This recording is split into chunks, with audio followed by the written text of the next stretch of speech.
Allora, voglio partire in questa seconda tranche, per riprendere il discorso, da delle osservazioni che non faccio io, perché chi sono? Assolutamente nessuno, ma Francesco Francini Pesenti, medico nutrizionista presso l'azienda ospedaliera di Padova, docente presso il corso di laurea in dietistica presso le scuole di specializzazione in scienze dell'alimentazione e di medicina dello sport dell'Università di Padova, e quindi non è il signor nessuno, e sostiene che è fondamentale in una dieta sana e equilibrata la variazione degli alimenti, senza dubbio l'apporto fondamentale dei vegetali freschi, ma è importante, oltre che praticare l'attività fisica, cosa che noi diciamo sempre, mangiare anche carne, perché la carne è ricca di proteine di elevata qualità. Quella rossa in particolare, noi stiamo parlando di carni rosse, poi seguiamo intanto il sito anche della Zove, ha un ottimo contenuto in ferro, assorbibile con facilità a livello intestinale, vitamine del complesso B, tra le quali ricordiamo la B12,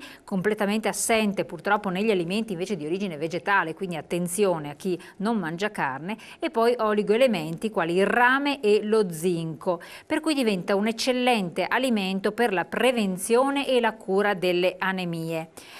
Per questa qualità di proteine nobili, tra l'altro vitamine, ferro, micronutrienti, è utile durante l'accrescimento nei bambini, durante la gravidanza, durante l'allettamento e comunque durante tutto il periodo di vita della donna nell'età fertile, per poi non incappare in patologie successive nell'età anziana. La carne poi dice non va eccessivamente cotta e vanno limitate le grigliate, soprattutto quel neretto che può piacere ad alcuni, non fa bene, quindi quelle vanno evitate completamente.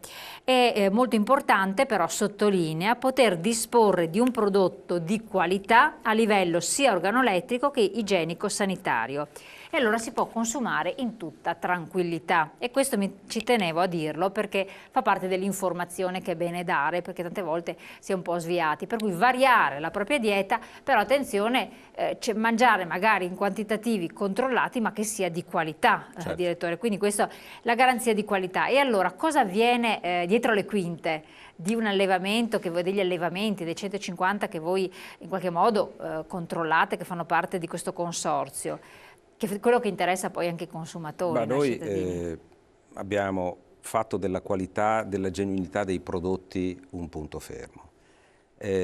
Abbiamo già dal 2000 ottenuto la certificazione del processo di produzione a norma ISO 9001, una certificazione che comprende le fasi di acquisto dei bovini in Francia, allevamento, quindi responsabilizzazione degli allevatori, gestione del servizio di assistenza tecnica sanitaria e commercializzazione, cioè sono tutte le fasi più importanti.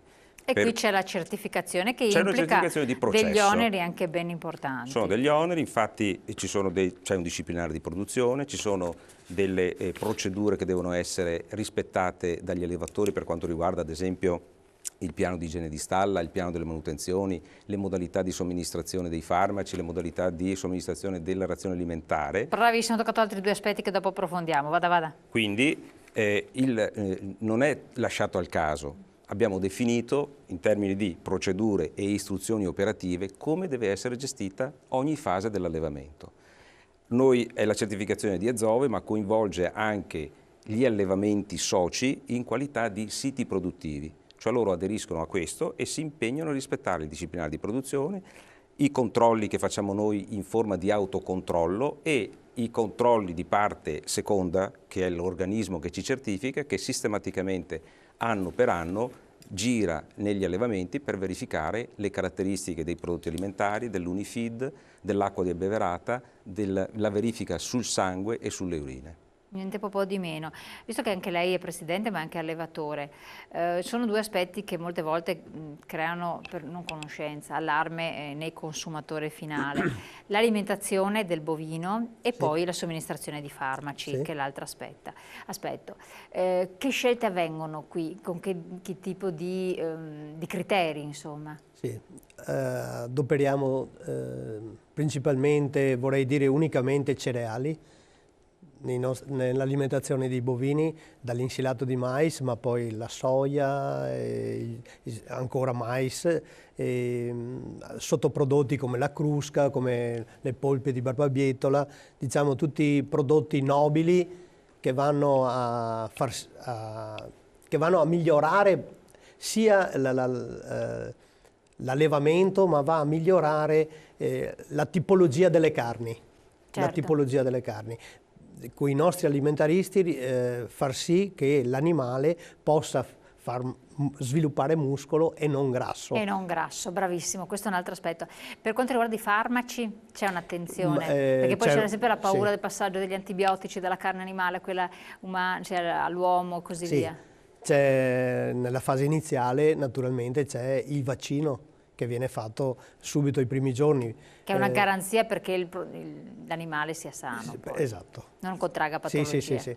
Però anche questo è sotto controllo dei nostri veterinari. Abbiamo 4 veterinari che appunto, come dicevo prima, fanno il giro di tutti gli allevamenti a turno, insomma, fanno per il fare giro delle verifiche. non solo verifiche, ma vanno tutte le settimane nei nostri allevamenti, zona per zona, ognuno ha una propria zona tutte le settimane.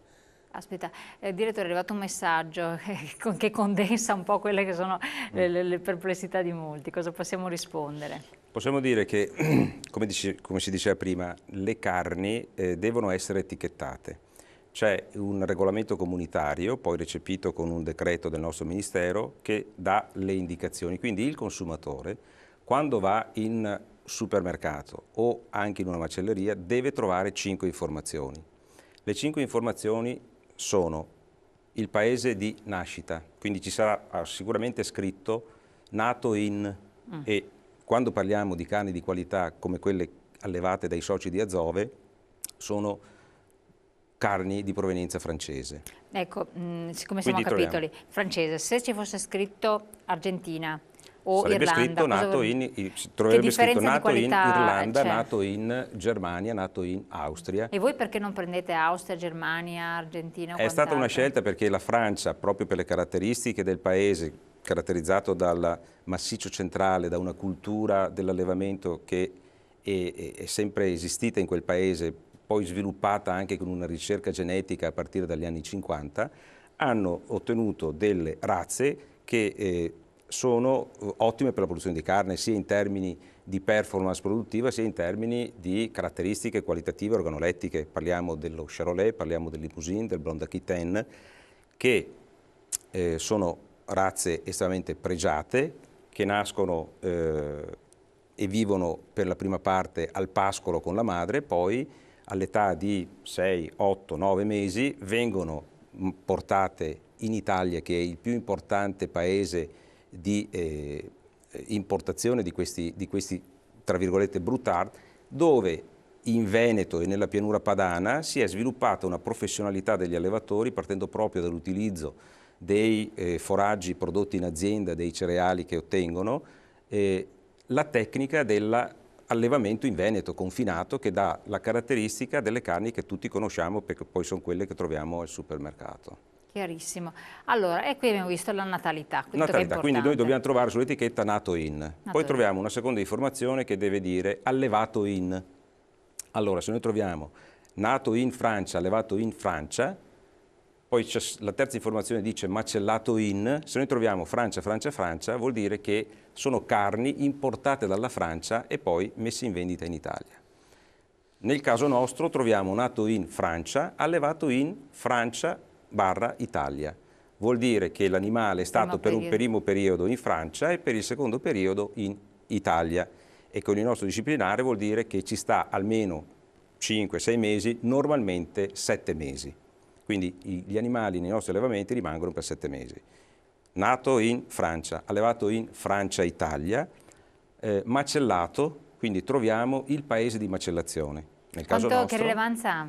Esatto, nel caso nostro è Veneto, giusto? Prego? Veneto nel caso vostro, scusi, l'ho portato la parola. No, nel caso nostro Italia. Italia, macellato in... non c'è la regione, vabbè, non c'è la regione. L'informazione Veneto possiamo metterla con la etichettatura facoltativa. Però nel caso delle 5 informazioni obbligatorie, paese di nascita, paese di allevamento che può essere 1 o 2, paese di macellazione. E questo cosa rileva? Ma secondo noi la fase della macellazione è estremamente importante e delicata, perché gli animali, e questo rientra anche nei nostri protocolli e nella nostra certificazione, nel momento in cui si decide di mandare alla macello gli animali perché hanno raggiunto la maturazione, devono essere mandati seguendo determinate procedure, non creare stress, non creare disturbo agli animali, non stimolarli in maniera pesante, avere la vicinanza del macello. Cioè, tutti questi sono elementi che portano ad avere animali sereni che arrivano al macello e si traduce in caratteristiche del prodotto carne. Caratteristiche quindi che però, come chiedeva il nostro telespettatore o telespettatrice, sono riconoscibili approssimativamente se non c'è un marchio ulteriore, cioè potrebbero venire anche dal sud Italia per esempio, perché Italia è Italia. C'è poi un secondo passaggio dal centro-sud Italia, quindi. C'è poi un secondo passaggio che, scusate. Quindi questo è anche forse interessante per chi magari consuma, no? Sì, diventa difficile per il consumatore perché le altre due informazioni che trovano sull'etichetta obbligatoria sono un numero che identifica un lotto, che potrebbe essere la marca auricolare, perché tutti gli animali hanno due marche auricolari, oppure, scusate, potremmo avere un lotto con caratteristiche uniformi, quindi io lotto di lavorazione numero del. E poi c'è un altro numero che mi identifica il macello ed in aggiunta il laboratorio di sezionamento. Però è criptico. Cioè, infatti. Sì. Quando io trovo consumatore sezionato in bollo 1783M, non ci dice niente, quindi è un po' potrebbe andare sul sito del Ministero e dentro il sito del Ministero ci sono tutte le codifiche, quindi vede a chi corrisponde questa roba, quindi è estremamente difficile. Assolutamente. Allora, pubblicità, poi c'è l'ultima parte, poi entriamo anche nel merito di questi 40 anni, quindi fare un piccolo excursus storico che è estremamente interessante.